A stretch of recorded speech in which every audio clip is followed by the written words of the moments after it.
E a gente muda de assunto agora, um destaque internacional. A ditadura de Cuba, chefiada por Miguel Díaz-Canel, deu sinal verde ao Brasil para indicar Christian Vargas como novo embaixador brasileiro em Havana. O Brasil está sem embaixador na ilha desde 2016, o ano do impeachment de Dilma Rousseff, quando os cubanos rejeitaram a indicação de Michel Temer, alegando que a petista foi vítima de um golpe de Estado.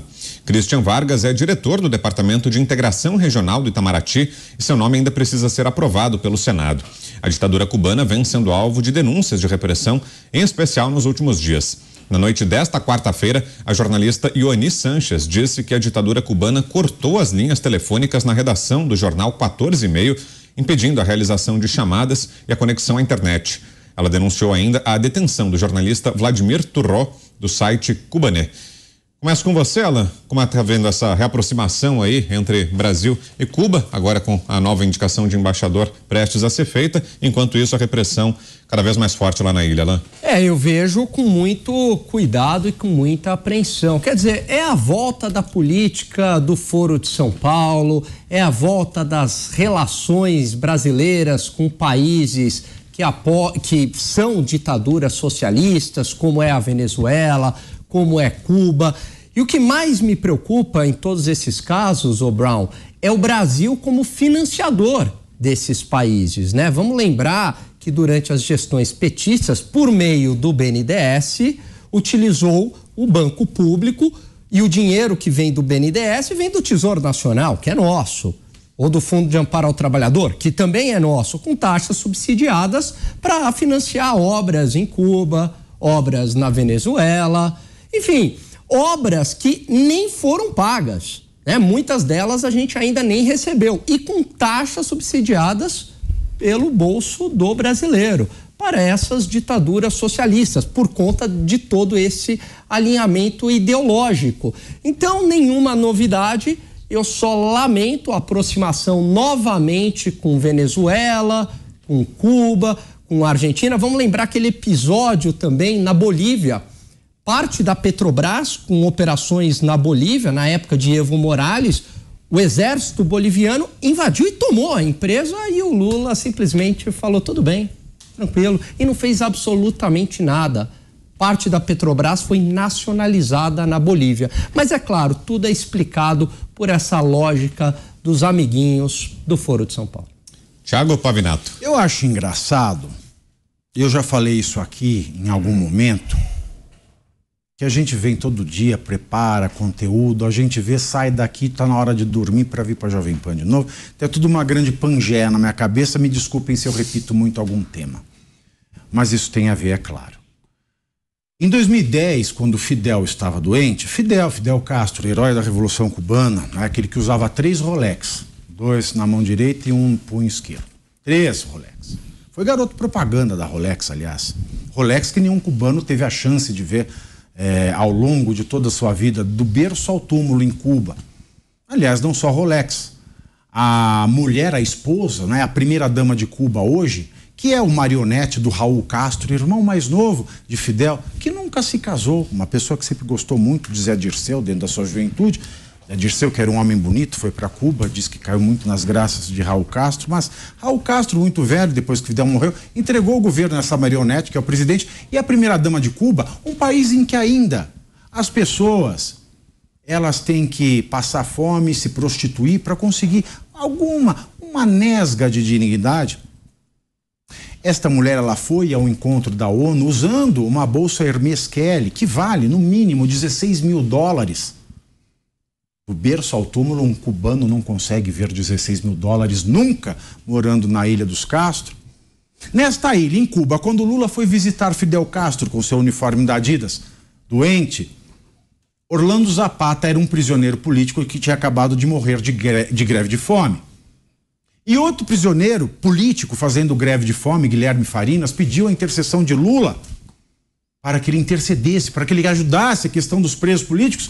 E o que ele fez? Deixou esse prisioneiro morrer de fome, porque ninguém deve se intrometer no assunto de um condenado pelas leis cubanas. E ele disse naquela época, em 2010, que esperava que fizessem o mesmo. Ninguém deve se intrometer em assunto de presos brasileiros pela lei brasileira. E eu acho engraçado que quando ele foi, eu não posso falar o quê, porque isso foi anulado do passado, Ele queria pedir auxílio da ONU, do Tribunal Penal Internacional, do Papa Francisco. Ora, ele disse em 2010 que ninguém deve se intrometer no assunto de presos pelas leis do país. E agora, neste momento, mais adiante, agora, há poucos anos atrás, ele foi pedir à ONU, ao Tribunal Internacional, ao professor Xavier, ao Batman, ao Chapolin Colorado, para que intercedessem porque era uma prisão ilegal. Não faz sentido. Quem tem discurso falso, quem disfarça autoritarismo, quem é simpático a ditador e se diz democrata, uma hora a casa cai. Basta você ter memória. E agora, você faz um laço do Brasil com Cuba, numa situação em que são constantes as denúncias de cerceamento à imprensa, como disse a jornalista que denunciou prisões, o corte de energia elétrica. Que esperança o jornalismo livre pode ter no Brasil com um presidente que está pensando em regular redes sociais, está prestes a falar da Unesco com uma proposta de dominação mundial das redes sociais e que se abraça com Cuba? É difícil dizer que ele é um democrata. Vinícius Poit. Gente, para completar, eu fico pensando nos empreendedores, no microempresário, microempreendedor, o MEI, que é outro cara junto com os nossos caipiras, né? Caipira lá, o Pitoli da Jovem Pan de Bauru, Giroto da Jovem Pan de Marília, gente que leva esse Brasil nas costas, foram deixados para trás na fala do Lula. Como é que eles se sentem? Vão pegar dinheiro emprestado? Não tem, né? Tem os amigos do rei, né? Super campeãs lá atrás. Agora, dinheiro pro Porto Mariel de Cuba? Tem. Tem uma entrevista, Pavinato, que o Montesano, na época do BNDES, falando, rapaz, parece que tinha uma cláusula lá, até sem brincadeira isso, garantia de charuto. Lá no Porto Mariel de Cuba. Mas era charuto pra boca de cima? Rapaz, eu não sei nenhum nem outro. Mas assim... Liga não, Poit. Não, vamos se acostumando aqui. Em Venezuela, né, além dos empreendedores que sofreram, na Venezuela, gente, pegou o dinheiro dos funcionários dos Correios, botou em obra na Venezuela que virou pó. O funcionário do Correio, que é herói, o carteiro lá, de sol a sol entregando carta, desconta no olerite dele.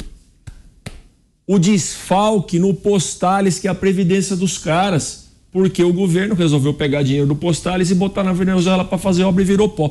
Quando teve a questão da privatização, da quebra do monopólio postal lá na Câmara, em vez de falar com os políticos que estavam lá no plenário, eu fiz um troço diferente, não falei no microfone parado, peguei o microfone móvel, olhei para os carteiros atrás, eu falei, gente, o olerite de vocês, não tem um desconto?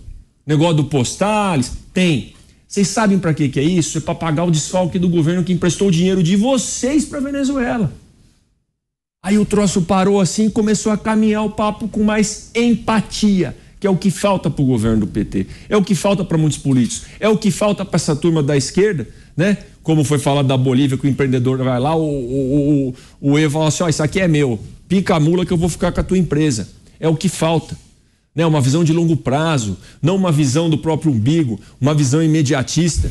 E para concluir, Brown, eu vou ter que citar um negócio aqui que me tocou hoje cedo, gente. Né? Não é o conheceis a verdade vos libertarás, Pavinato, mas é Hebreus 11, 13 e 16. Eu leio um aplicativo aqui, tem uns versículos todo dia. Cara, isso aqui eu falei, puta, é isso. Uma sociedade cresce muito quando os velhos plantam árvores em cuja sombra nunca se sentarão. Uma sociedade brasileira vai evoluir quando os políticos tomarem decisões que não vai beneficiar eles próprios, que vai deixar o mundo melhor para uma próxima geração.